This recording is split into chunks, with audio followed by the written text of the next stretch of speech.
would it be possible for the Filipino people to even have a glimpse through a picture kay PRRD, ma'am? We will ask the lawyers, if that is even allowed. And then we'll ask them to take a photo kung i-allow. Oo.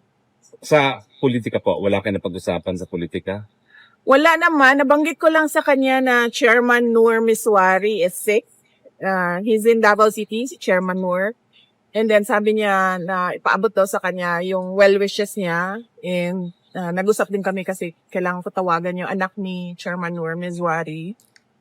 And then, yun lang ang na-discuss namin. And one other, the Bawenyo na namatay, binanggit din, diniscuss namin. And then of course, yung father ni Mans, friend kasi ni PRD, diniscuss din na. Well, kailan po ang susunod yung bisita kita tayo? Tomorrow, may bisita kami. Nakalimutan ko lang yung oras. Let me check. Kasi today is 1:30 to 3, no? Bukas is alas 2. 2 o'clock. 2 to 3:30. 3:30. Tomorrow. Okay. Ay, sorry, Wednesday, no? Yes, ma'am. 3 to 4:30. 3 to 4:30. So late tayo bukas po. July 9, no? Tama pa ako? July Yes. 9, yes. 3 to 4:30. Hindi ba nag-work po yung usual charm ninyo sa kanya na pag nakikita kayo, he lightens up? Wala today I think si Manasseh ata yung kinainisan niya Bakit po? Nandito pala si Attorney Mans. Hi, Attorney Mans. Dito pala si Attorney Mans. Hindi namin alam na nandito ka pala. Hi. So nakapasok Hi, po si sir. Attorney Mans. Kami yung partners today. Kaya nga, I was going to ask nasan si Ma'am Elizabeth. Wala. Si Manasseh na yun. So, I think si Manasseh yung... Oo. Can I ask a question Oh, on a yeah. different matter? What's your reaction to alias Rene recanting his previous statements against you, your father, and Pastor Kibuloy, and now he allegedly said, or actually stated na binayaran siya ni Senator Risa Hontiveros, ma'am? Yes, that is a very serious accusation, and it should be answered, no? Clearly kung ano ba talaga ang nangyari, and kung sa tingin ni alias Rene na dapat siya ay mag-file din ng kaso, ay dapat gawin niya din yon para nasasabi niya yung totoo sa loob ng korte at nakakasagot din ng maayos yung mga akusado sa loob din ng korte. Nabasa ko na yung affidavit niya bago pa man siya lumabas publicly, no?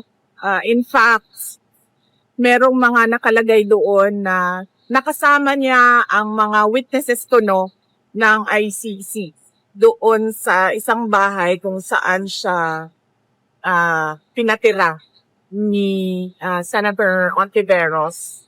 Is that a reason for concern po na allegedly tanim ebidensya, tanim testigo, tapos meron siyang mga nakasama rin na mga testigo na dadalhin dito sa ICC na posibleng tanim testigo rin? Yes, of course. Oo. In fact, sinabihan ko din ng lawyer ni President Duterte no, na meron ng gano'n na statement yung witness against Pastor Kibuloy na ngayon ay nagsasabi na hindi totoo yung mga sinabi niya. Sinabi niya na nakasama niya sa tirahan mga witnesses ng ICC. Yung minsan po in-advise. Grabe, no?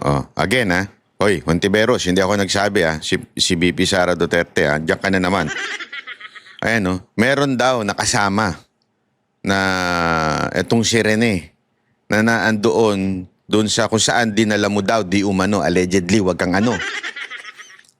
Sinabi na mga taga-ICC witness din. Di umano, allegedly, Ito kasi si Hontiveros, napaka-sensitive sa issue na to Hindi ko alam bakit siya masyado kang defensive sa issue na to. Sa inyo si Kong Pulong to seek the speakership. Ano kong status na? Hindi ko alam sa kanya. Hindi ko alam sa kanya kung seryosohin niya yung suggestion ko.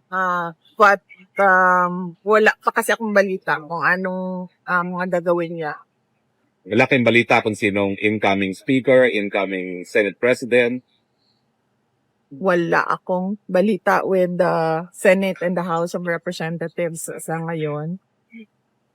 On another question, ma'am, what do you have to say or react to when 42% of Filipinos are not favorable to the impeachment case filed against you and 38% only agrees? Does this mean that dapat ibasura na nila yung impeachment complaints with respect doon sa mga senators? Well, siguro marami sa ating mga kababayan naiintindihan kung ano yung ginagawa laban sa akin at sa aming pamilya. It's pure political persecution at harassment. Dapat bang ibasura? Tingnan ng mga senator judges yung mga arguments namin dahil marami kaming mga solid legal arguments kung bakit dapat i-dismiss itong impeachment complaint na ito. Aabutan niyo ba ho yung first day ng impeachment pag-uwi niyo or wala pa kayo on the first day of the right before the soda? Will you be home? Hindi, Wala pa rin. Wala pa ako right before SONA, so hindi pa ako makakauwi. In any event, nandun naman na yung lawyers and they're continually preparing our witnesses, for the impeachment and continually, Ayan na, malinaw na. Hindi daw muna makaka-attend si VP Sara. Siyempre, naandyan po siya. gathering the pieces of evidence needed. Last question po, may mga lumalabas sa balita na meron na raw silang kopya ng mga bank accounts niyo. Are you going to file legal action against those na kumuha ng mga bank statements niyo illegally? Hindi na. Wala man ako pinafailan ng kaso. Lahat ng mga libelous na lumabas, wala akong pinailan ng kaso. Lahat ng Yan ang tunay na public servant. Lahat ng libelous na kaso, lahat ng libelous na lumabas, statement against her. Ano sabi na? Hindi na, wala yan. Hindi naman kailangan minasampahan ng, alam mo, ganyan na ganyan si Pangulong Duterte, di ba? Yan ang tamang public servant. Hindi yung sensitive. Hindi yung makantil mo lang. Ay, grabe, sampa ng kaso sa lahat ng mga nagsalita at nag-share. Si Ontiveros wala sa hulog talaga eh. Hindi, alam nyo, pahiyang-pahiya. Si Ontiveros sa mga ganito ni VP Sara Duterte. Tapos sasabihin ng iba, si Ontiveros ang gawin nating presidente. Gago! Sa kanya, bawal magreklamo. Pambihira kayo. Kawawa kayo nun. Oh, isipin mo, siya ang presidente, tapos magrereklamo ka, magsasampa ka ng kaso. Ha? Gago! harassment na pinapasa Diyos ko na yan kasi sa tingin ko naman mas matindi ang galit ng Diyos kapag dumating na. Amen. Sa bank accounts, I agree. inaantay ko na Ito, matindi ito Kasi, isipin nyo to ito talagang illegal. Hindi ka pwedeng kumuha ng bank account ng isang tao kahit po unless iutos ng korte. Ibig sabihin, kahit po nasa gobyerno ka, hindi ka basta-basta, pahingi nga ako ng bank account ng isang tao. Hindi pwede yun. Hindi porket congressman ka o senador ka, kukunin mo yung bank account ng isang tao, hindi pwede yun. Unless inutos ng korte. Remember, ang Senate, hindi ho yan na nagsisimula pa yung trial. So wala pang paghihingi ng bank account ni VP Sara Duterte. So ibig sabihin, kung talagang meron lumabas na bank account, pwede niyang idemanda. Napaka-illegal po niyan. Siguradong panalo siya. Hindi katulad ng mga kaso ni Ontiveros na house show ba yan? Ang tawag sa mga ganyang kaso? Ewan ko. karoon ng trial wherein doon ko sasagutin yung mga question about sa bank accounts.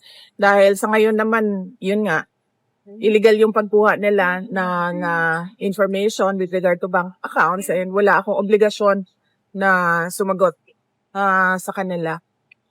Pero kung hindi matuloy yung impeachment, I will endeavor na umupo para sagutin yung mga allegations nila sa impeachment through the public. Meron pa kayong tanong? Anyone? Ma'am, nag-ask rin ako kay opinion ni Congressman Pulong. Sa inyo po, opinion lang po, sa bahay ni tatay sa na ibenta yung bahay po. Ano po opinion niyo? Opinion ko as a lawyer, kasi I think na-acquire yung property during sa live-in nila ni Hanilet and ni PRD. And so it is, ang status nun is co-ownership.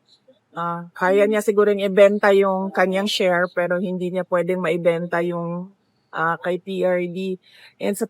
And depende na rin yon sa mapapag-usapan nila dalawa, ni Hanilet at ni President Duterte kung anong gagawin nila sa bahay.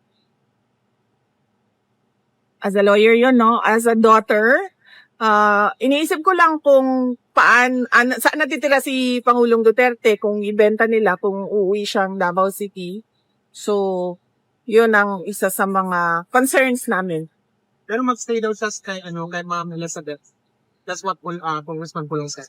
Oo, may nabanggit si Mama na na ganyan, na pwede namang doon sa fangay niya. Sana i-open to the public nila yung house. Parang museum ba? Well, sana, depende yon sa mapag-usapan ni Hanilet at ni President Duterte kasi silang dalawa naman yung may-ari ng bahay. Ma'am Showbiz, since tatanggapin siya ni Ma'am Elizabeth, is there reconciliation in the office? Walang reconciliation. Walang reconciliation. Ano lang sa Ito talaga to si Roque, oh. Roque, ha? Para rin ito si si Doc Mata. Yan. Biro lang. Alam nyo, yan po yung video ho na talagang medyo na ho tayong lahat, nagulat ho tayo sa sinabi ni Pangulong Duterte. Naghahabili na ho talaga siya. At hindi ho talaga yan masasabi nating magandang balita. Yan po yung nakakalungkot dahil talaga namang, alam mo yun, we are wishing that one day makabalik na si Pangulong Duterte alive. Diba? Alam nyo, ladies and gentlemen, people of the earth, na meron lang ako ikikwento. Nakikwento ko na ata to. Nakikwento ko na. Tama. Nakikwento ko na. Ulitin ko lang yung kwentong kunto. Nung nasa Hong Kong, yung last time na nakita ko si Pangulong Duterte, sa Hong Kong yun. Yung bago siya bumuwi, papunta dito. Nagkaroon po ng event. So, maaga kami mga banateros kasi kami unang mga nagsalita doon sa event na yon. So nagsalita kami tapos dumating na nga po yung mga senatoriables at saka, pero bawal mga kampanya noon eh. At saka si VP Sara Duterte at huling-huli si Pangulong Duterte. Kaya lang nung pagkasalita ko, di baba na ako, tapos na, di ba? So magsasalita na yung mga bigla kong, kasi ako pag nasa ibang bansa ako, dala-dala ko lagi yung passport ko kasi para syempre, yun ang advice pag ikaw matanong ng mga pulis, ganyan-ganyan, at least alam nila, ito, legit na turista ka, ganyan. Di ba? May visa ka, ganyan-ganyan. Ito ka, dumating ka ng araw na to. So, lagi kong dala. Ang problema, nung pagkatas ko magsalita, kinakapa ko sa bulsa ko. Wala yung passport ko. Hindi, walang biro to Wala po yung passport ko. Pagkatapos ito magsalita ni VP Sara Duterte. Yung umakyat siya, umakyat din ako Yung umakyat siya sa kung maalala nyo, umakyat siya dun sa mga audience. Umakyat din, sumunod din ako para mag-video. Iniisip ko, di kaya nalaglag dun.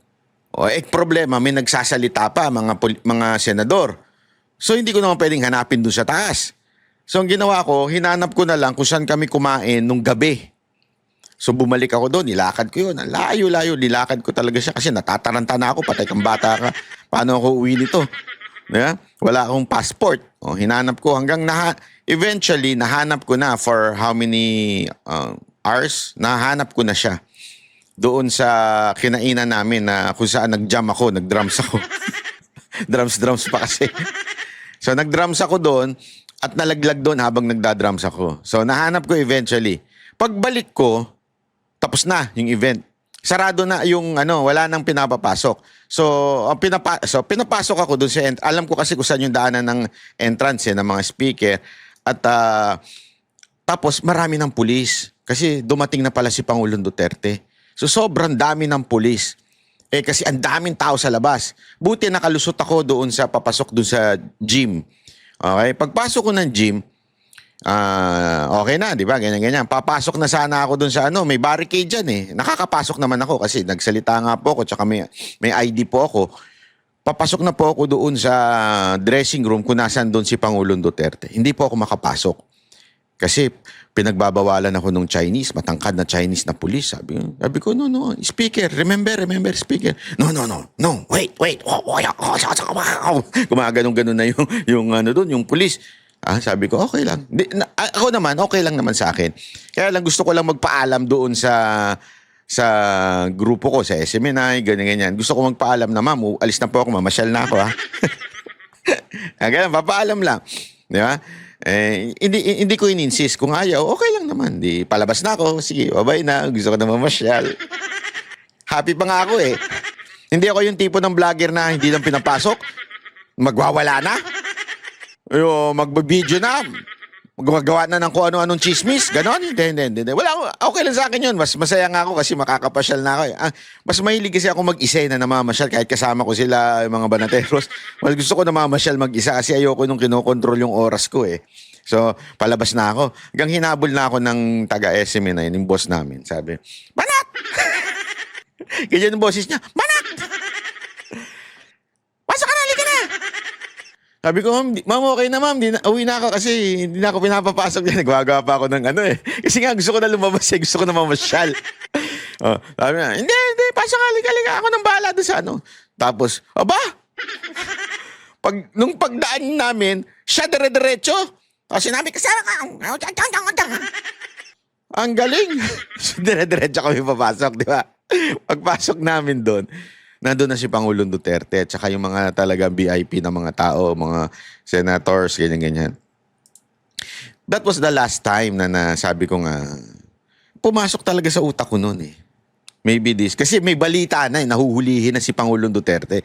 Yun na yung kwentuhan dun eh. Alam na ni Pangulong Duterte na pagdating niya ng Pilipinas, huhulihin na siya, dadali na siya sa dahig. Maraming nagkukonbinsi sa kanya na wag ka nang umuwi muna. I-delay mo muna, pag-usapan muna natin kung anong gagawin natin para yung legal remedy maayos natin. Yan ang sinasabi, di ba? So yun yung pinag-uusapan doon. So ako naman, parang sabi ko doon sa sarili ko noon, sabi ko baka huling kita ko na to kay Pangulong Duterte. Not in a way na may mangyayari sa kanya. Huling kita kasi makukulong na siya.